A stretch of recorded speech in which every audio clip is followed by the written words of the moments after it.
Ya pemirsa, kali ini kita akan terhubung dengan gugus tugas percepatan penanganan COVID-19 Bali terkait update informasi penanganan COVID-19. Bagaimana perkembangannya? Kita langsung bergabung dengan tim Live You Bali Pos Bali TV di Diskominfo Provinsi Bali.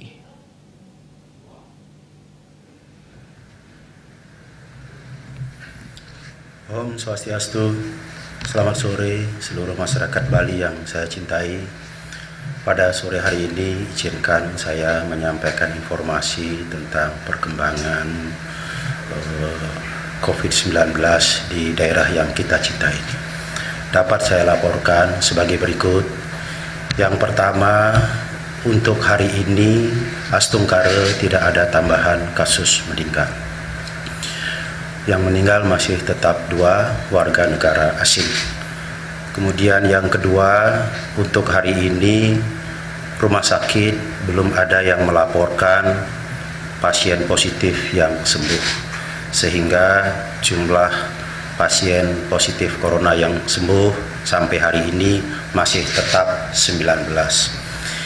Yang ketiga, sementara untuk kasus positif hari ini dapat saya laporkan ada tambahan sebanyak 4 orang.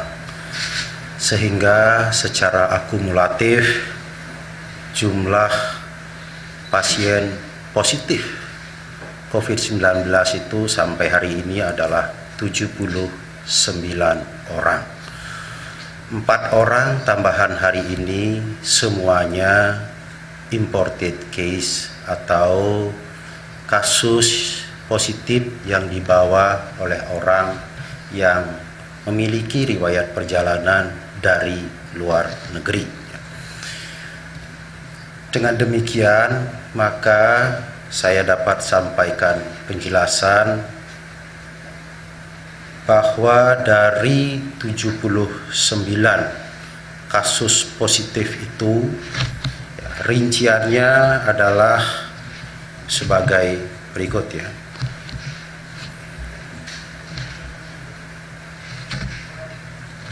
Dari 79 orang yang positif itu, 7 orang warga negara asing dan 72 orang warga negara Indonesia. 72 orang warga negara Indonesia ini dapat saya rinci sebagai berikut.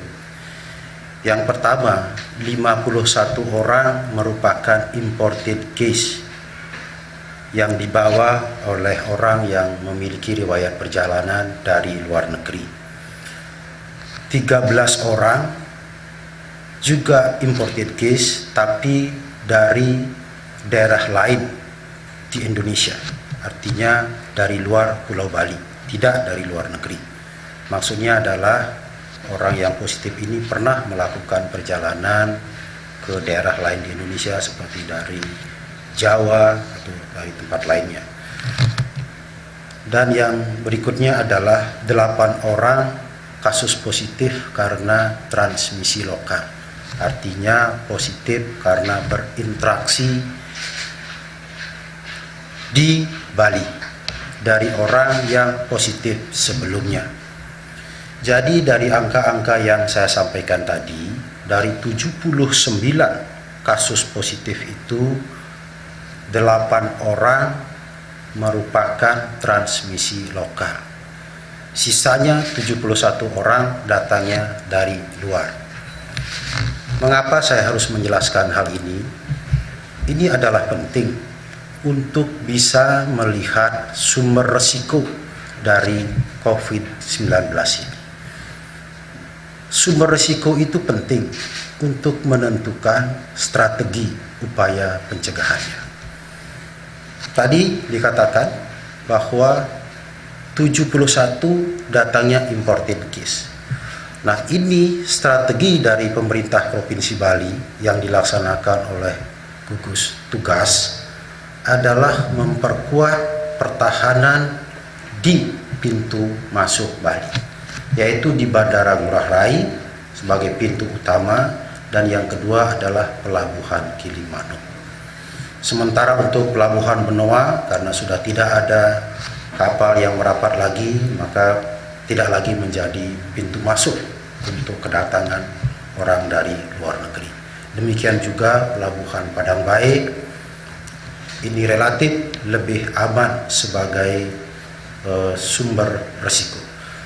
Jadi upaya pertahanan untuk memfilter sumber resiko baru ke Bali adalah Bandara Ngurah Rai dan Pelabuhan Gilimanuk. Itu sebabnya maka upaya pencegahan kita lakukan dengan sangat ketat di Bandara Ngurah Rai. Semua pekerja migran Indonesia asal Bali yang pulang kita screening di Bandara Ngurah Rai menggunakan rapid test. Mereka yang hasil rapid testnya positif, maka kami persilahkan pulang untuk melanjutkan karantina mandiri di kabupaten masing-masing atau di rumah masing-masing. Untuk hal ini, pemerintah kabupaten dan kota Sebali telah melakukan upaya pengawasan dengan baik terhadap semua PMI yang telah pulang ini yang hasil rapid testnya negatif. Sekarang ini Bupati, Wali Kota melakukan pengawasan terhadap mereka bersama-sama dengan Satgas Gotong Royong di Desa Adat yang dibantu dengan Babinsa, Babin Kamtibmas. Sedangkan yang kedapatan positif hasil rapid testnya, maka segera kami ambil, kami pilah untuk kami bawa ke tempat karantina. Di tempat karantina mereka harus mengikuti tes lanjutan, yakni dengan menggunakan metode PCR dengan mengambil swabnya untuk diuji di laboratorium Rumah Sakit Sanglah. Jika hasil tes PCR-nya positif, maka kami lanjutkan bawa ke rumah sakit, baik RSPTN Unut, Rumah Sakit Umum Pusat Sanglah, maupun Rumah Sakit Umum Bali Mandara. Sehingga yang positif hasil tes PCR itu tidak kami lepas ke masyarakat, melainkan kami rawat di provinsi. Nah, itu upaya untuk mencegah sumber-sumber risiko baru supaya tidak masuk ke masyarakat kita. Tetapi yang sudah pulang ke rumah masing-masing karena hasil rapidnya negatif di bandara, mereka harus melakukan karantina mandiri di rumah masing-masing di bawah pengawasan pemerintah kabupaten kota bersama dengan Satgas Desa Gotong Royong, Desa Adat, dan dibantu oleh Babinsa, Babin Kaptimas, serta unsur pemerintah desa. Ini harus diawasi betul supaya melakukan karantina dengan penuh disiplin. Saat ini pemerintah kabupaten kota sudah mengambil inisiatif untuk mengambil mereka itu ke tempat karantina yang disiapkan oleh pemerintah kabupaten kota. Tujuannya adalah untuk memastikan agar saudara-saudara kita ini mengikuti karantina dengan penuh disiplin. Karena kalau karantina di rumah masing-masing ada berbagai persoalan yang kita lihat di lapangan. Yang pertama, mereka bisa tidak disiplin atau kurang disiplin. Yang kedua, kondisi rumah, ya, ketersediaan kamar dari para saudara kita PMI ini tidak sama satu yang lain. Ada yang memiliki rumah dengan jumlah kamar yang cukup sehingga dia memungkinkan untuk melakukan karantina mandiri dengan baik sendiri di kamar. Tapi ada juga saudara-saudara kita yang rumahnya tidak memiliki kamar yang cukup untuk melakukan karantina. Nah, karena itu pemerintah kabupaten sudah menyiasati dengan mengambil mereka, menyiapkan tempat karantina, disiapkan konsumsinya, lalu di bawah pengawasan pemerintah kabupaten kota.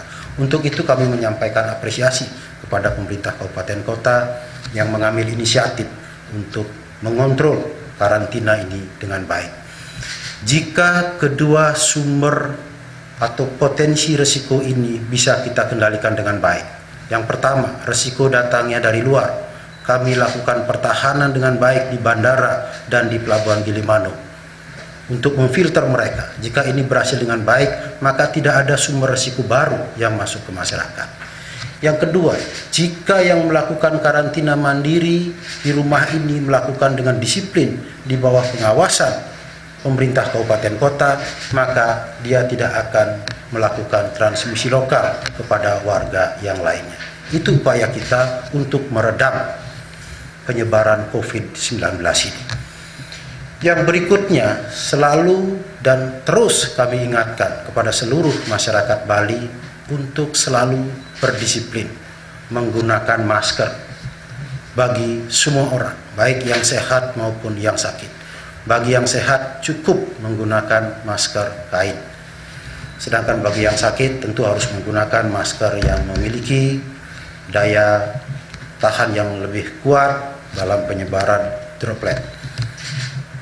Berikutnya, masyarakat juga kami tetap minta untuk disiplin mencuci tangan dengan menggunakan sabun pada air yang mengalir, terutama sekali sebelum menyentuh bagian mulut, bagian hidung dan mata, serta sebelum mengambil makanan.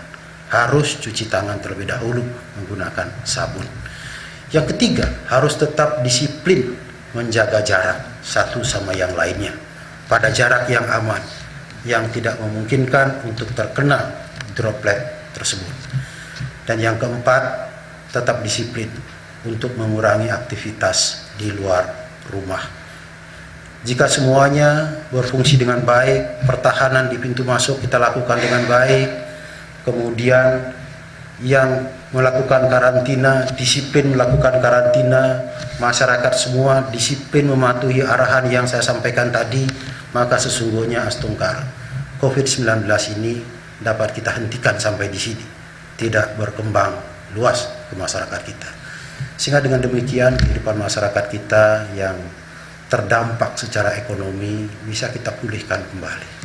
Karena virus corona ini sampai hari ini tidak hanya menimbulkan kesakitan secara medik, tetapi telah menimbulkan gangguan perekonomian kita, sehingga menimbulkan gangguan terhadap kehidupan dan penghidupan masyarakat Bali. Begitu pentingnya upaya-upaya pencegahan ini kita lakukan bersama sebagai tanggung jawab bersama. Tidak hanya tanggung jawab pemerintah, tapi tanggung jawab bersama semua individu. Semua orang Bali punya tanggung jawab yang sama untuk segera menghentikan penyebaran COVID-19 ini supaya kehidupan dan penghidupan kita segera bisa pulih kembali.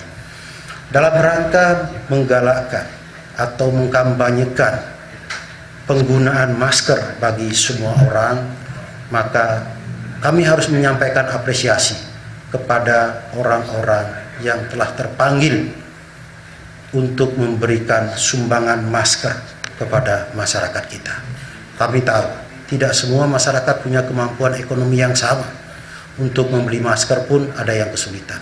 Karena itu kepada mereka yang telah terpanggil hati nuraninya memberikan dan membagikan masker di masyarakat, maka kami menyampaikan apresiasi dan penghargaan yang setinggi-tingginya. Sama juga kami memberikan apresiasi dan penghargaan kepada setiap individu yang mau menggunakan masker dengan penuh disiplin. Karena kepada mereka semua ini sesungguhnya adalah pahlawan-pahlawan kemanusiaan. Mereka yang berkenan menyumbangkan masker untuk menjaga kesehatan masyarakat adalah pahlawan kemanusiaan. Setiap individu yang bersedia menggunakan masker dengan penuh disiplin juga adalah pahlawan kemanusiaan. Karena dengan masker dia bisa mencegah penularan kepada orang lain. Dia tidak menyakiti orang lain.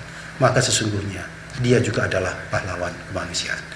Demikian masyarakat Bali yang saya cintai, yang bisa saya sampaikan pada sore hari ini, mudah-mudahan menjadi bahan renungan untuk kita semua, bahwa sesungguhnya COVID-19 sebagai masalah besar seluruh dunia pada saat sekarang ini sesungguhnya bisa kita atasi dengan cara-cara kecil yang sangat sederhana, yakni menggunakan masker, mencuci tangan, menjaga jarak, dan mengurangi aktivitas di luar rumah.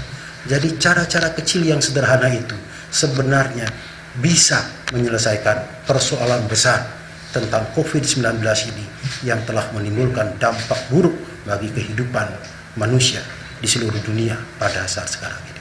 Oleh karena itu, mari kita laksanakan ini dengan sebaik-baiknya. Sekian dan terima kasih. Om Santi Santi Santi Om. Selamat sore.